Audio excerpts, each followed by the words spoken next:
So hey everyone, just wanted to let you know about today's trade. So I've been watching CVE because I have a nephew that works kind of for them, for a contractor for them. And he just pointed out that what they do, and they have a tie to Toledo. I like the concept that they have a refinery in Toledo, the Husky refinery that they just bought out 100% interest in. And so I've been watching CVE in my spreadsheet. Let me pull it up here. As we know, the energy complex is the area that's breaking out. And we know that distillates on the East Coast are exceptionally in short supply. So we know the energy index is doing okay. I don't like to see this particularly, the 99.81, but it's coming back. It's still in rally mode. It's in a very, very weak rally mode, but we did have this uptick here. So this tells us that we're looking for 298 to 83.66 in our energy complex. Okay, so the index is moving fine. There's nothing to see here. We know that geopolitically, we know that Iraq has fallen. We know that. So there's some supply issues. We know that Joe Biden is in the process of negotiating with the Iranians to give them nuclear capability to destroy the world for their oil. We know that. Okay? So we hope that more common sense things come to play, but we know that there we go. I just bought another part of my CVE holding, and now I can go in and sell the covered call. So what we've got here is we've got, I don't know why it did that. That's going to skew my numbers and everything. Let me go and cut this.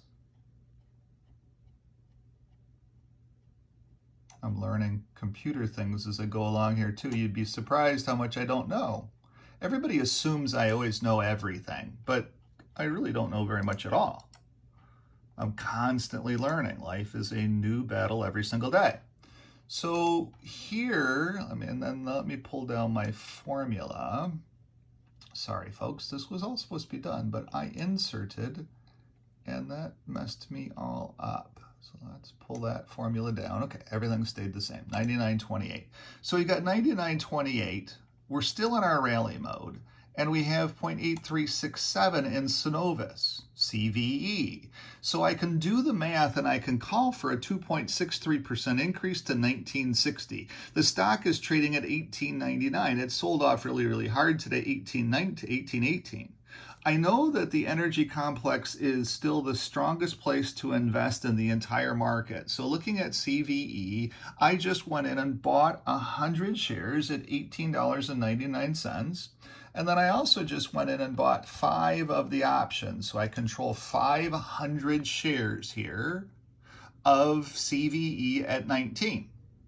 I paid 85 cents for the option. So I paid $425 to control a stock that is in a sector that is the only positive sector in the entire market, that has a new interest in a new refinery, or not a new refinery, but a refinery in Toledo. They own 100% of it now. So their revenues will be increasing. The only challenge is the cost of energy for them to be able to continue to keep cracking the oil to be able to afford its crack spread, what the crack spread actually is. So looking at this, I sit there and say, okay, we're moving. We simply took a day off yesterday, and we're still all positive. So why wouldn't that go and put some new money to work there? So that's what I've done. I've bought 100 shares. I'm going to go back in at some point in time when it's around 1925, 1950. I know what my option sell price is, 1960. As soon as the stock gets to 1960, that's when I'll go in and I'll sell those 500 shares if it gets to 1960 without breaking down. So we'll see. I still own my ExxonMobil shares. ExxonMobil's data set just isn't strong enough yet today for it to move. And that's why my options on ExxonMobil are staying pretty steady. We're just kind of waiting to find out what happens, in essence. That's what the whole market is doing anyway. But I now have a position in CVE. Happy to share it with you. Go out and enjoy the day.